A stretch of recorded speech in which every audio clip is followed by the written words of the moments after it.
Balik sa GMA Regional TV Live, mga kapuso, hisgutan ta karong buntaga ang issue sa breastfeeding. Labi na ning panahon sa pandemya, luwas ba alang sa mga inahan nga magpa-breastfeed sa ilang kabataan? Kini uban pa nga mga issue, mga kapuso.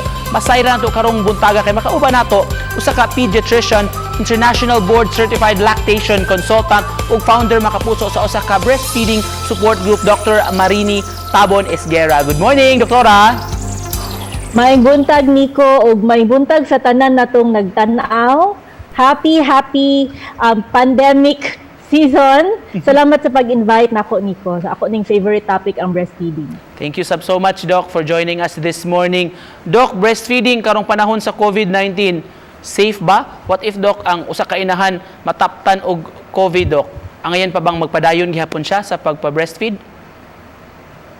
Actually, Nico, ang ato magong gatas mabutangan magud nag antibodies nga himuon nato para sa atong kaugalingon. Igsuso sa baby sa ato ang gatas, makuha sad niya ang antibodies. Na nagani mga studies lately pero di pa kaayo siya lig-on nga studies, no? Nga ang gatas nga sa mama nga naay COVID, naay antibodies sa COVID. So kung magpa-breastfeed ang mama nga naay COVID, iyahang matagaan og protection ang iyahang baby. No, ang study sa lately, Nico, kay bisan pag naay COVID, like for example, sa pag-collect nato sa gatas, makontaminate siya.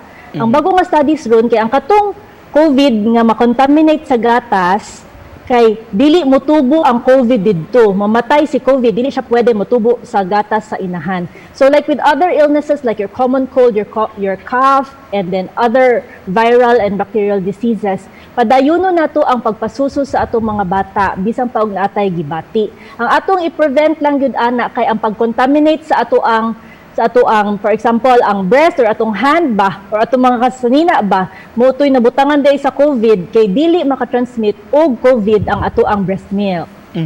Ingon ana di ka powerful ang breast milk, Doc, kay makahatag mag antibodies? Yes, ana gyud siya ka powerful ug dili siya sa COVID lang, sa tanan-tanan sakit. Pero kung ang mama luyas siya panalitan na admit siya, noon sa niya paghatag sa breast milk sa iyang baby, iyahan na siyang kamuton og habwa ang gatas sa iyahang breast, ibutang niya sulanan nga limpyo, then ibalhin niya dito, isalin niya sa lain sulanan kaya naman tong gihikap, no, ang first sulanan.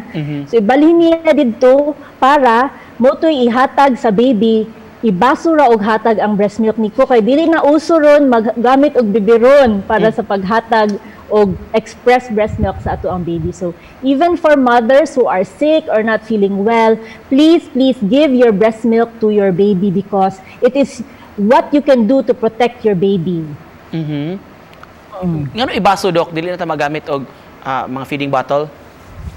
Kana siya. That's a very good question. Kaya ang kanang mga feeding bottles manggod, number one, lisod na siya kuan kanang limpyuhan. Kinahanglan pa na sterilize and all that.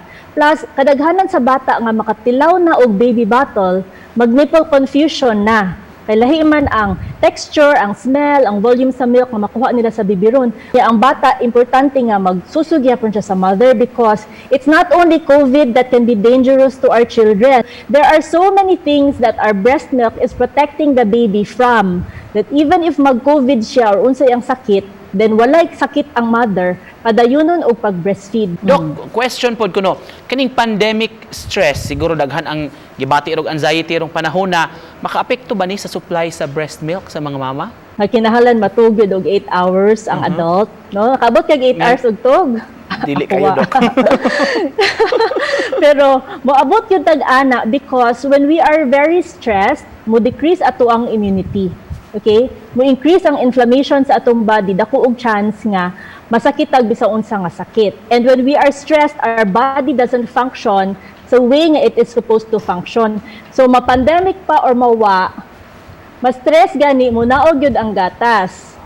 So ang buhaton kung ma-stress na ninaog ang gatas, ipang unfriend na sila sa Facebook, no i-delete na sa inyong life ang cause of stress. Kaya dili maayo mapa-stress, kaya aside from makadisgwapa siya, mugamay sa dog breast milk ug maminos ato ang breast milk nga mahatag sa ato ang baby.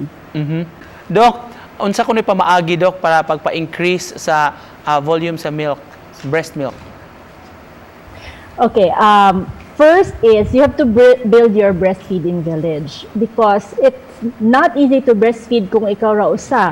Mas maayo nga naa kay mga tao nga nagsuporta sa imong palibot. So I'll take this opportunity, Nico, to invite our viewers to join our breastfeeding support group. It's called Milk Making Mommies sa Facebook because naadid to ang information. So kung mas maayo, naa kay breastfeeding village, na siguro kay mga kailangan naa say gatas no para sa ilang baby niya. Syempre katong mga wa say sakit ug wagi pang inom nga tambal, mo nang mas maayo yun Nico nga mo attend sila breastfeeding class. Kay unaan di publish online. Ako gihapon ang starring.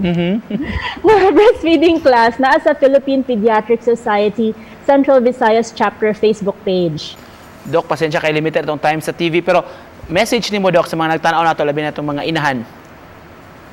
Sa atong mga inahan diha nga nagtanaw, have faith in yourself. Your body is made to protect and provide for your child.